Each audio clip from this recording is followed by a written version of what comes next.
Hello. Good morning. ඉතින් අද අලුත් තැනක ඉන්නේ. මාත් මේ අද තමයි මෙතනට ආවේ. ඉතින් අද යන්නේ ලිප්ටන් සීට්. ඔයාලා දැක්කවත් දන්නවා ඉතින් තම්මෙල් එක දැක්කම කොහෙද යන්නේ කියලා. ඉතින් ලිප්ටන් සීට් යන පාරේ මේ view point එකක් හදලා මේක අලුතෙන් හදපු view point එකක්. මාත් අද තමයි මෙතනට ආවේ. මං හිතන්නේ මේක හදලා දැන් මාස දෙකක් විතර ඇති. අපි මේ වාගෙත් දුරට ඇවිල්ලා ඉන්නේ. තව චොට්ටි දුරක් යන්න ඕනි ලිප්ටන් සීට් වලට. ඉතින් මෙතනින් පටන් ගන්න හිතුවේ මේ මෙතන මේ අලුතෙන් හදපු තැනද නිසා. ඉතින් මම ඔයාලට පෙන්නන්නම් හිතලා. මේ කොහමරි ආදාවේ සුපුරුදු පරිදි පසියත් එක්ක තමයි පසුඳුත් එක්ක ආවේද දැන් මේ මට බැන බැන ඉන්නේ මේ දේම අපේ ගෙදරට ඇවිල්ලා මම පරක්කුණා එන්න නිසා බැන බැන ඉන්නේ මට පේනවනේ එතන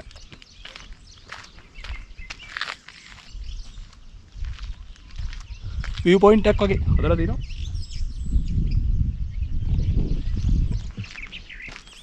ටිකක් මඩොල් සීම වගේත් පේනවා ඇති ඔයාලට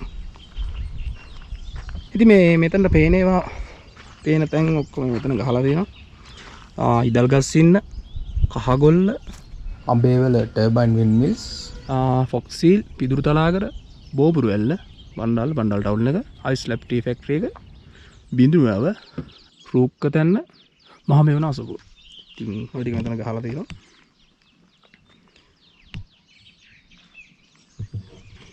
ඉතින් ලිප්ටන් සීට් ළඟදී ආපු කෙනෙක් නම් මේක දකින්න ඇති. බලන්න මේ වටේටම තේවතු තියෙන්නේ.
ලිප්ටන් සීට් ආවේ නායබෙද්ද පැත්තෙන්.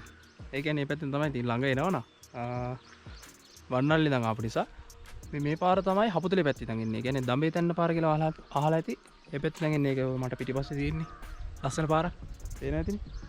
ඕක අපි ආවේ මේ පැත්තෙන්. මේ පාරට වඩා ඕක දුරයි. ඒතකොට අපි යන්න ඕනේ මේ පැත්තට. Lipton seat.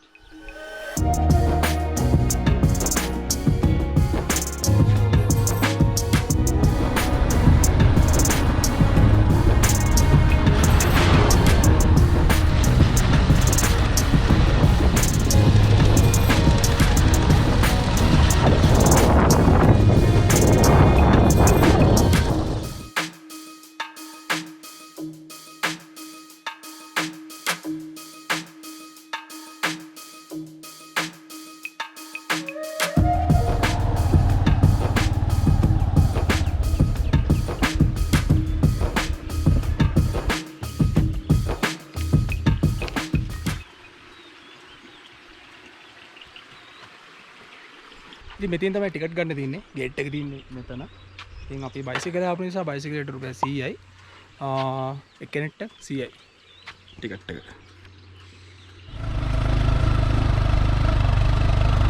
ටීචර්ස් ෆෙස්ටිවල් වල ටීචර්ස් කාලේ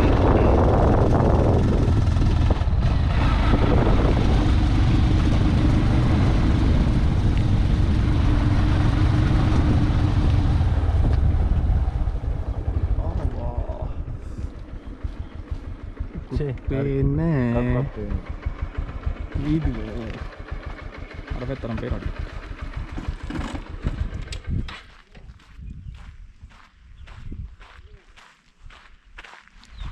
අපි ලිප්ටන් සීට්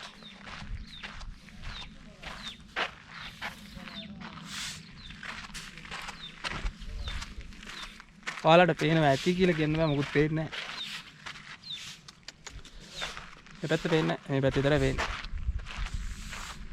ලිප්ටන් සීට් වලට ඉතින් මිදුම ආපු ගමන් කියන්න බෑ ඉක්මනටම මිදුම නැතිලා යයි කියලා.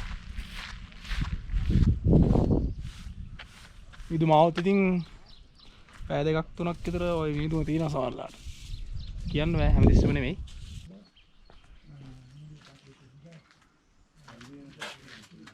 අපි බලමු ටික වෙලාවක් ඉඳලා කිය වෙන පාටක් තියෙනවද කියලා. ඉතින් අතන උඩක් තියෙනවා view point එක. අපි එතනටත් ගිහලා බලමු. අවුව තියෙනවා. දැන් මම ඉන්න තැනටත් ඔයාලට පේනද අවුව තියෙනවා. ඉතින් පහළ ඔක්කොම මොකුත් පේන්නේ නැහැ.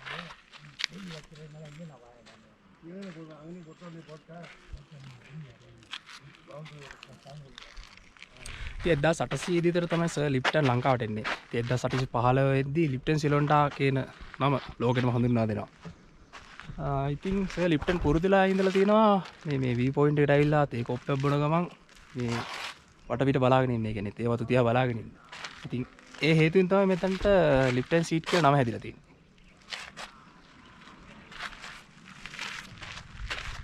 දැන් අපි ඇවිල්ලා පැයක් විතර හිටියා. ක්ලියර් වෙන පාටක් නැහැ. ඉතින් මේ පැත්තේ තියෙන මධ්‍යම පළාත. මේ පැත්තට ඌව. මේ පැත්තට නැගිනහිර. මේ පැත්තට දකුණ. මේ පැත්තට සබරගමුව. ඉතින් ඕක තමයි ලිප්ටන් සීට් වලට පේන පළාත් පහ.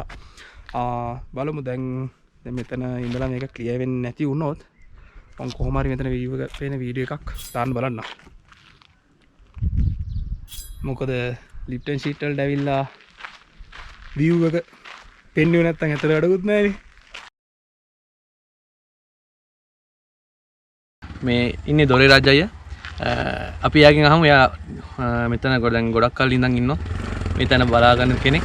අපි යාගෙන් ඉස්සරහට අහලා බලමු. ලංකාවේ තියෙන පළාත් 9 වලින් පාක් බලා ගන්න පුළුවන්. ඉස්සරහ පැත්තේ පේනවා සබ්‍රගම පළාත්.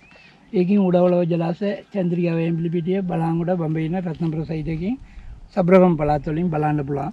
මේ කෙලින් අතට ආව වෙන්නේ දකුණ හම්බන්තොට මූදු මත්තල එයාපෝට් ලුණුගම්බේර කතරගම තිස්සමරම යාල වෙඩිටිගඳ මෙතන ළඟ වැවක් පේන්නේ අඳපනකල වැව වෙල්ලවය මේ පාල පේන්න ටවුම විලා කොස්ලන්ද ටවුම මේ පැත්තේ පැල්වත්ත බුත්තල මොණරගල ඉස්සර පැත්තේ නෙගිනීර මඩකල පොතුවිල් අරුගොම්බේ අම්බාර මේනේ මේ ඉස්සර මේ පැත්තේ අරින් දෙනේක මධ්‍යම පළාත් මධ්‍යම පළාත් වලින් බලන්න නෝරලිය පැත්තද? ඔව් ශ්‍රීපාද පිරිදොල මොණ්ඩන් හොඩ්ජන කිරිකල් පොත් වෙල්සන් නෝරලිය අග්ගල පටිපොළ අම්බේවල ඔක්කොම මේ පැත්තෙන් පෙනිනවා. අපි ඉන්නේ ඌවා මේ පැත්තේ ඌවා පළාත් එල්ල බල්ලගටුව නමුණුකුල බදුල්ල පස්සර පැත්තේ පේනවා. මොදුමටමට වැඩිය 6300 අඩි උසයි මෙතන. 6300 අඩි. මීටර වලින් 1970 සර් තෝමස් ලිප්ටන් ඇවිල්ලා කතේ අයිතිකාරයා එයා ස්කොට්ලන්ඩ් රටේ කනයි. එයා 1800 ලංකාවට ඇවිල්ලා තේවවල තේපෙක්ටරක් හදවලා ස්ලෝන්ටි කියලා මෙයා තමයි පළවෙනිට අඳුරලා දුන්නේ. මෙයාගේ තේ තමයි ලිප්ටන් ලවෝජි ස්ලෝන්ටි. මෙයාගේ පාලනය තිබුණේ 1972 වෙනකන්. ඊට පස්සේ ශ්‍රීමා මෙතනි කාලේදී ආණ්ඩුවට ගත්තා. ආණ්ඩුවෙන් අරන් අවුරුදු 20ක් විතර ශ්‍රී ලංකා ප්ලාන්ටේෂන් ගිහලා රජෙම ගෙනිච්චා. පාඩුවෙන් යනවා කියලා ඊළඟට ආපු ආණ්ඩුව බදු දුන්නා. දැන් ලංකෙම් කම්පැනි බදු අරගෙන අග්‍රපතන ප්ලාන්ටේෂන් වලින් ගෙනියනවා.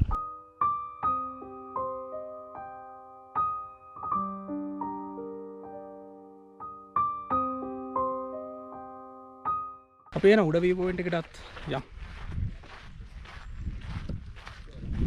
ඔයාලට පේන්නේ මේ පැත්තේ ක්ලියර් වෙන්න තමයි හිතලවත් නැහැ. ඉතින් මෙතන කොස්ලන්ද ටවුන් එකෙන් පේනවා හොඳට.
ඉතින් සුපුරුදු පාරවල් දෙක බණ්ඩාලට ඇවිල්ලා නායබෙද්ද හරහා ලිප්ටන් ෂීට් එන එකයි ආය හපුතලේට ඇවිල්ලා දඹතෙන් හරහා ලිප්ටන් ෂීට් එන එකයි. ඉතින් අපි යන්නේ ආද වෙන පාරකින්. බලමු ඉස්සරහට ගිහිල්ලා කොහොමද මේ පාර කියලා ඔයාලට පෙන්නන්නම්. පාර එක්ස්පීරියන්ස් එකක් ගන්න පුළුවන්. ඩෙලිස්ට් එකේ ගියේ නෑනේ කාලේ. අද යන්න පුළුවන්. වෙලාව 10 මාරයි. ෂන්නේ. මේ කියන්නේ මේ පැත්තට මේ දවස්වල දවල් එක වෙද්දී වහිනවා. උදේට වහිනවා. ඇයියන් දුර පැත්තෙන් එනවා. අපි බැලුවේ දැන් අපි අතනත් දැන් පැයකමාරක් විතර හිටිය නිසා යන්න. බලමු අර පාර හොයාගෙන පියක් ඉස්සරහට.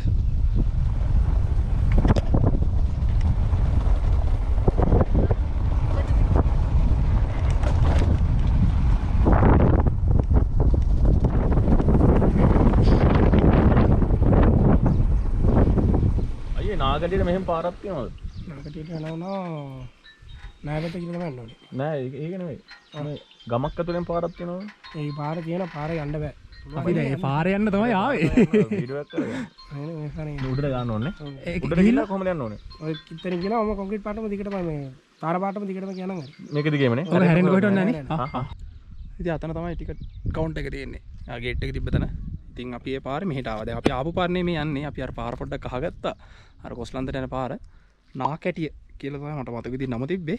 මම ඒක ඉස්සරහට ගිහලා බලන්න ඒක හරියද වැරදිද මම නම කිව්වා වැරදිද දන්නේ නැහැ සමහරවිට. නාකැටිය වගේ තමයි මට මතක විදිහ තිබ්බේ. ඉතින් මේ පාර තමයි යන්න ඕනේ කියලා අපිට කිව්වේ. අපි බලමු ගිහිල්ලා ඒක මාර එක්ස්පීරියන්ස් එකයි අපිට. ඒ කියන්නේ ගොඩක් කට්ටිය අපිට කිව්වා මේ පාරේ යන්න එපා මේක යන්න බෑ එහෙම කියලා. අපි ඉතින් ආවේ ওই පාරේ යන්න තමයි. බලමු ගිහිල්ලා කොහොමද පාර කියලා. ඩෙවිලිස්ට් එකේ වලට හපන් වෙයි අද.